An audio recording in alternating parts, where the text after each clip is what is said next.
This is episode 13 of Magic and the Law of Attraction with your host, Madam Pamita.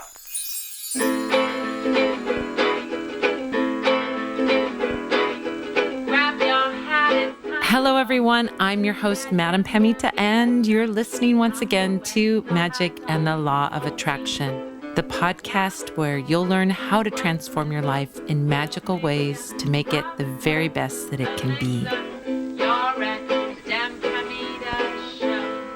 Well. Welcome to lucky episode 13 of the Magic and the Law of Attraction podcast. I am so very happy to be here with you. Doing this podcast is such a slice of joy in my life, and I am in such appreciation for you taking the time to subscribe, download, and listen to it. I just wanted to give you a little bit of an update on what's going on for me right now. For those of you just tuning into this episode for the first time, for the past month, I've been helping to take care of my father who is at the end of his life. I want to thank all of you who have sent such wonderfully supportive messages and energy as I go on this journey.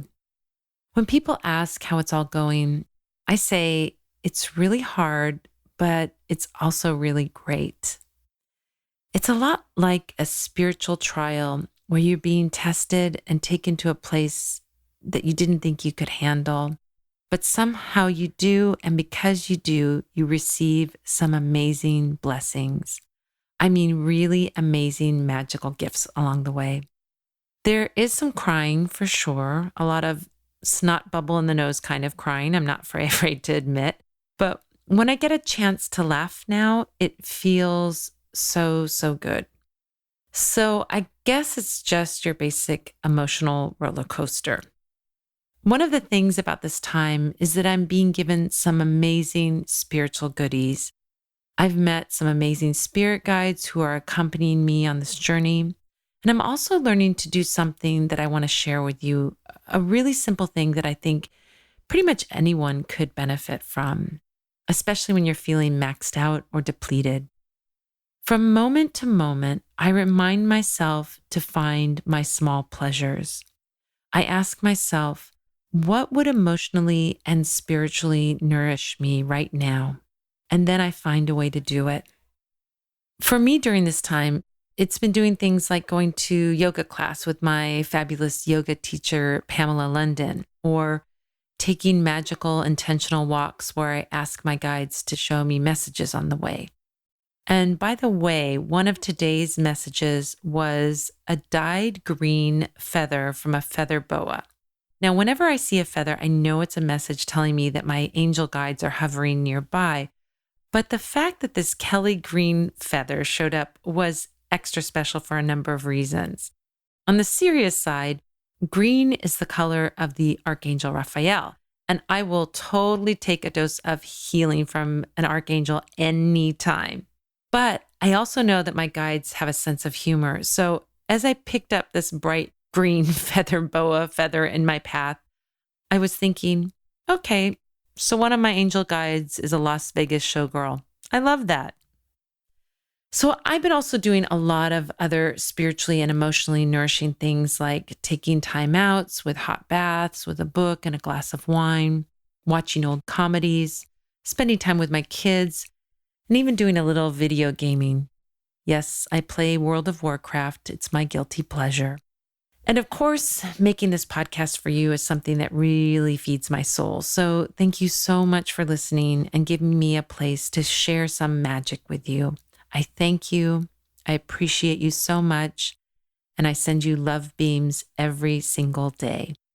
So for today's episode, I'm going to be taking you by the hand, and together we're going to be getting into a new and exciting magical realm that you might not have had a chance to play with yet, the land of dreams.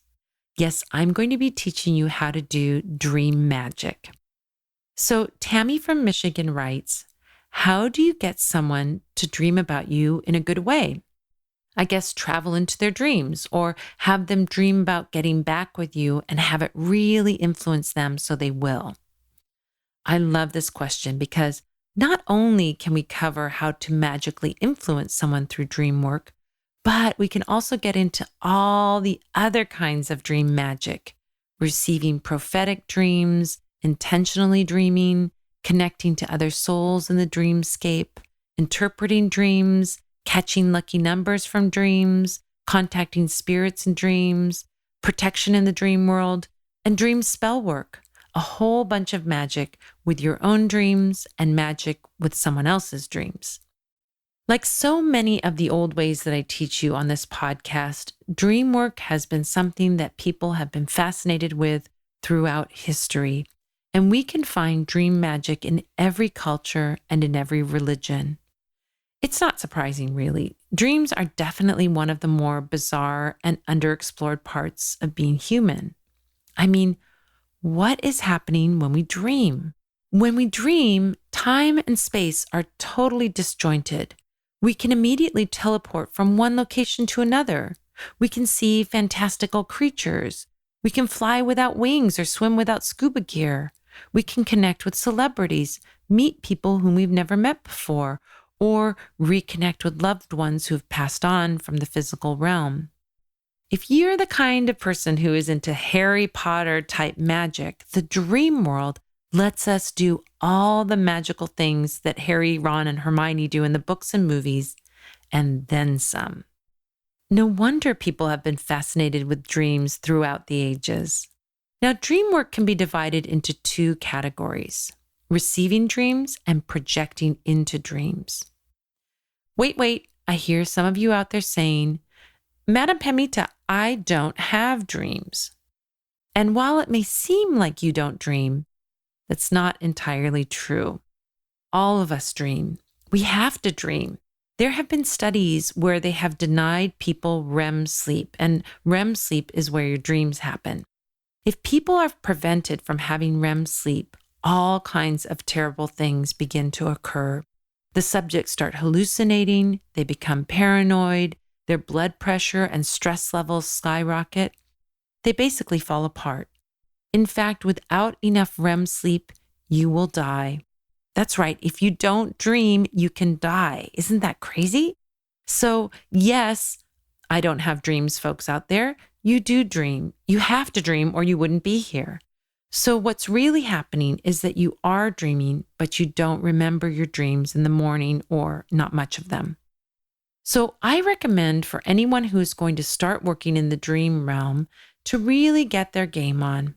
Start with the foundation and make a magical dream journal.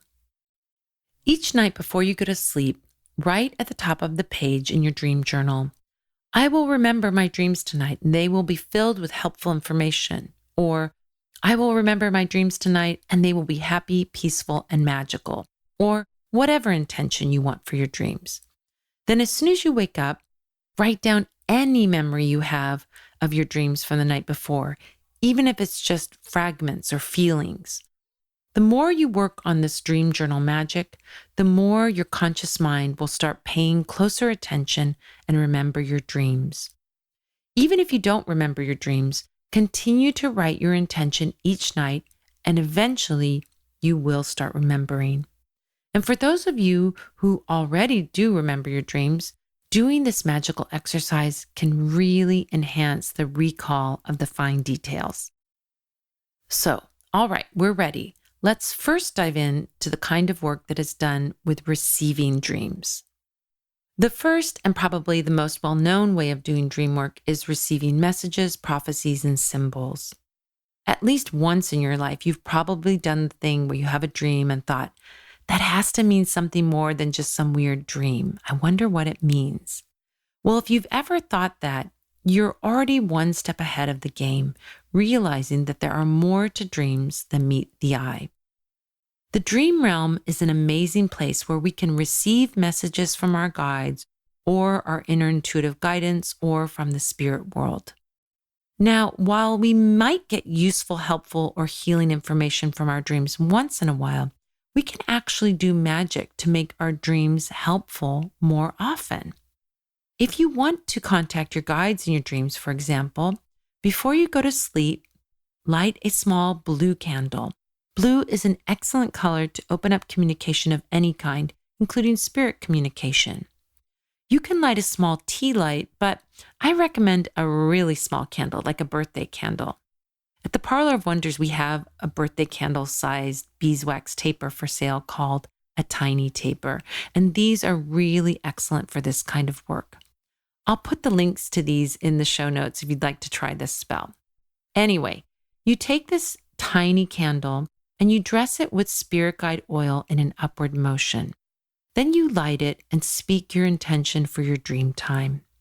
Your intention might be something like, may I meet a high vibration spirit guide in my dreams, or Holy Spirit, help me find the solution to my problem, or helpful and kind spirits, show me what I need to do to bring in my true love, or whatever. Once the candle has burned completely, and that's why a birthday candle is perfect because it will only take a few minutes to burn, you can go to sleep and then in the morning, write down your dreams in your dream journal and interpret. Yep, once you've written down your dream, it's now time to interpret it. First, look at it in terms of your question. Did you ask to meet one of your spirit guides? Then look at who showed up in your dreams. Did you ask for a solution to a problem? Your dream might show you a direct solution, but more likely, since dreams operate in the realm of symbols, you'll get a symbolic answer that you have to interpret. So how do we interpret the symbols of dreams? You don't have to be a Sigmund Freud to understand the language of dreams. Of course, you can go to dream dictionaries where they have a list of symbols and then interpretations of what those symbols mean. But I've had the best success just allowing my guides to tell me what my dream symbols meant. Let me give you an example to show you what this process looks like. Let's say I asked my guides to show me the answer to a question about my relationship. And then in my dream journal, I write, I had a dream that I was on a boat. There was a huge storm and giant waves were tossing the boat around like crazy. But I threw an anchor into the water and it helped the boat to remain steady. Then right after I threw the anchor in, the storm stopped and everything was peaceful and calm. First, I would look at the key words: boat, storm, waves, anchor, calm.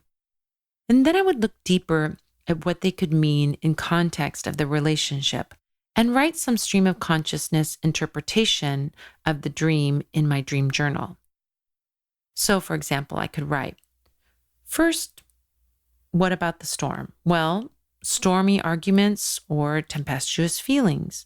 Maybe the boat is our relationship, having to ride out the ups and downs. What about the waves? Well, water is the element for emotions. Maybe the emotions are overwhelming, too big, too much. What about the anchor? The anchor could be something anchoring the relationship, making it feel more stable.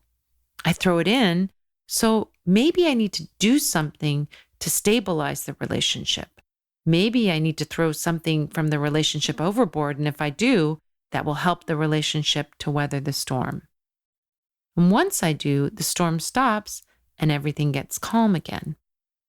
Okay, through that very symbolic dream and the free-form association of possible symbols, we see an actual solution to a problem in a relationship. You don't have to do your own dream interpretation, though. Many reputable readers work in the realm of symbols and can help you to interpret your dreams. I've done this for many, many clients and really helped them to discover what is happening in their dreams. So if you get stuck or want a second opinion on the meaning of a dream, book some time with a reader that you trust and see what insight they can give you. When you do this, you can also learn about the process for uncovering symbols in dreams. There's also another way to use the symbols of dreams called catching numbers in your dreams. This is an old hoodoo practice for finding the lucky numbers for games of chance.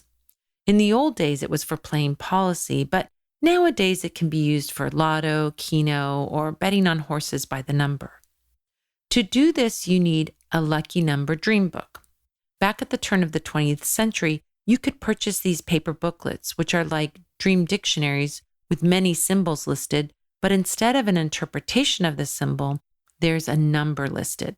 So for our example above, you might look up anchor and see the numbers 9, 11, 22 listed. And these would be the 3 lucky numbers that you would use for playing your game of chance. If you want to check out a great collection of lucky number dream books, Lucky Mojo Curio Company has reprinted some amazing ones, and I'll put the link to them in the show notes so you can check them out. Another way that some people can work with dreams is to dream prophecies, or what's sometimes called dreaming true. This seems to be something that some people are born with, that they can have a dream and then see what they dream come to pass. If you're not a person who has the natural gift, then I recommend drinking a cup of dandelion tea before bedtime. It tastes delicious, by the way. And then putting a spot of psychic vision oil on your forehead, right between your eyebrows, on your third eye. If you do this consistently, you'll start to have more and more psychic and prophetic dreams. So another way that you can make your dream time magical is to contact the spirits of people who have passed on. In that case, the prayer or intention before going to sleep should be something simple like, "Uncle Walt, please come visit me in my dreams tonight." You can continue to ask that each night until Uncle Walt visits you in your dreams. This technique doesn't have to be just about people you knew in life. While it's much easier to connect with people you have known in life, you can also ask famous people from the past to visit you in your dreams. When doing this, inviting someone that you don't really know, I also think it's useful to add a circle of protection to your request, phrasing it something like, "Cleopatra, I invite you to come visit me in my dreams tonight if you are a spirit of the highest vibration who will be helpful and kind to me in my dreams." By tagging that highest vibration, helpful, and kind, you are covering all the bases and preventing any mischievous spirits from stirring up trouble in your dreams. In the case of famous people, I would also only invite them over the course of 7 consecutive nights. If after 7 nights they don't visit you in your dreams, then they probably are politely turning you down or may not be of the highest vibration, and you should discontinue asking them. You don't want to be a spiritual pest, but you also don't want to be pestered by an unruly spirit, right?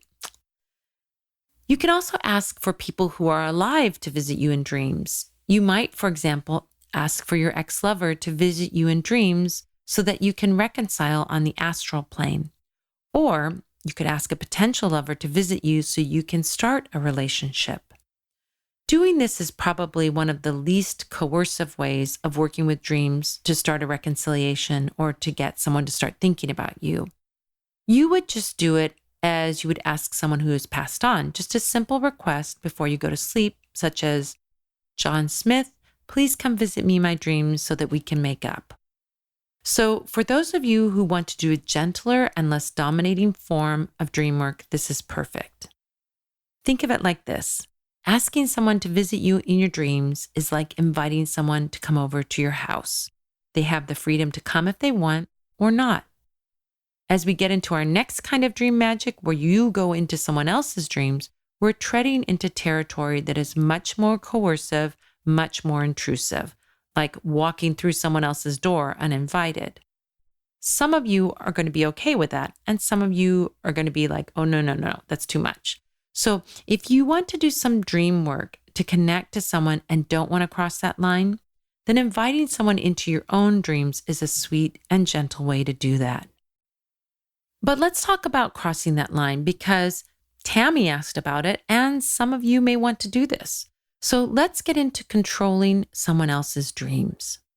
If you are going to work on going into someone else's dreams, again, it is much easier if you know the person versus getting into the dreams of a stranger. I mean, I would love Johnny Depp to start dreaming about me, but I can tell you it would be difficult because there's no link between us. And even if I was able to insert myself into his dreams, he wouldn't know who the heck I was. So again, it's better to spend your effort to get into the dreams of someone who will actually recognize that it's you once you're there. One way to connect to someone in their dreams is to get a skull candle. Again, a blue skull candle is great for dream communication, but a white one can also be used too. Write the person's name on the candle, inscribe it with a nail or a knife, and then dress it in influence oil and sprinkle it with a pinch of camphor and a pinch of myrrh. At a time that you know that the person will be asleep, dim all the lights in your room, light the candle, and focus on the flame for several minutes, meditating on your target. Once you feel a shift, meaning you feel as if you have made the dream connection, you can keep your eyes on the flame and speak to that person in a gentle, soft, lulling voice, telling your target what you want them to do in their dream time. An example of this could sound something like this. John Smith, you will dream about me. You will remember the good times that we had together and how much you loved me. You will miss me and dream about getting back together with me. You will dream about calling me, etc., etc. You can let the stream of consciousness ramble go on and on and on as long as you like. I really think that 10 to 15 minutes is very effective. When you are finished, snuff out the candle and repeat it again the next night. Keep doing this until you get the result that you are wanting or the candle is burned completely, whichever happens first. Another way to work on someone in their dreams is to burn incense. Burn a love incense, such as follow me boy or follow me girl, love me or come to me, or whatever intention you want to send. After your target has gone to sleep, light the incense and speak into the smoke, and then waft it with your hands in the direction of their home, if you know it, and tell them what it is that you want them to dream, just as we did with the skull. If you can get into the person's bedroom before you do the skull candle or incense spell, you can make it even stronger by placing a dream packet beneath the person's bed between their mattress and their box spring. Take a flannel mojo bag with 1 star anise pod, a pinch of copal, and a pinch of calamus root in it. Secretly place it under their mattress to be a sort of transponder for your dream work and make your target more suggestible in their dreams. So there you have it, several amazing ways to work with your dreams magically. I hope that tonight you'll try some special dream work, working with a dream journal to enhance remembering your dreams, working on your own dreams to contact others, get solutions to problems, or working on someone else's dreams to influence them magically. Whatever dream work you do, my wish for you is that all your dreams are beautiful and magical. Well, that about does it for another episode of Magic and the Law of Attraction. If you want to make your magic even more magical, then please subscribe to the Spell a Week newsletter and get a free copy of my gorgeously illustrated ebook, 7 Secrets to Supercharge Your Spellwork. It's 33 pages of tips and tricks to give more power to your spells and see the strongest and fastest results. Just go to 7secretsebook.com and get your free copy today. I want to say a very dreamy thank you to Tammy for her super inspiring question about dream work. If you have a question about spells, hoodoo, law of attraction, divination, and any other magical or spiritual topic, you can go to magicandthelawofattraction.com and submit your questions there. Your questions are so awesome. I love reading through them. And if your question gets chosen for a future episode, you get a gift certificate to my online store, Madame Pamita's Parlor of Wonders, an esoteric emporium, spiritual apothecary, and repository of arcane wisdom. Basically, the Parlor of Wonders is your one-stop online shop for magical supplies, tarot readings, spells, and a ton of free magical instruction. The ingredients for every spell recipe that we mention on Magic and the Law of Attraction are available at parlorofwonders.com. So head on over there to check it out. Thank you to all of you who have subscribed to and shared this podcast with your friends. And big love to the fabulous folks who have left reviews on iTunes. It really helps people find the show. And I read every single review you write, and they make me super happy. So thank you. Thank you to this week's fabulous listeners who have left some awesome reviews. And thank you to Patricia, who said, "This was love at first sight," or better said, love at first listen. Thank you, Patricia. You are awesome. A super shout out to Sam Bruja, who said, "I've been around magic and the law of attraction for many years with many questions. and she has made it so much more accessible in just the handful of podcasts I've listened to so far. Hey, Sam Bruja, thank you so much. I hope you keep listening and keep getting good stuff from the podcast. A jumbo thank you to Cat Sav 80, who said, for once, I feel like someone is truly wanting to share their knowledge and teach others like myself. I love it when experienced magical people like you can get something from the show. I truly want to create something that beginners and experts alike can both get something from. So thank you for giving me that mission accomplished stamp of approval. And every week we run a contest to pick our favorite written review from that week and give that person a free 30-minute tarot reading with me. And we have a winner this week. This week's winner is Effie Cassidy, who said, the latest episode was exactly what I needed, exactly when I needed it. Funny how that happens. I love when synchronicities happen. Thank you so much for your sweet, sweet review, Effie Cassidy. Please send me an email so we can send you your gift certificate for a 30-minute reading. Hey, you person out there who has not put up a review on iTunes yet. Do you want a free 30-minute tarot reading too? You do? Well, then go to iTunes, subscribe to the podcast, and post a written review. Let me know what you like and what you want more of. We'll do it all again next week and give away another prize because I love giving away prizes. Thank you so much for joining me. I'm looking forward to next week's episode when we'll be answering the question, what makes herbs magical? Until next time, this is Madame Pamita saying, keep making your life the most magical adventure ever.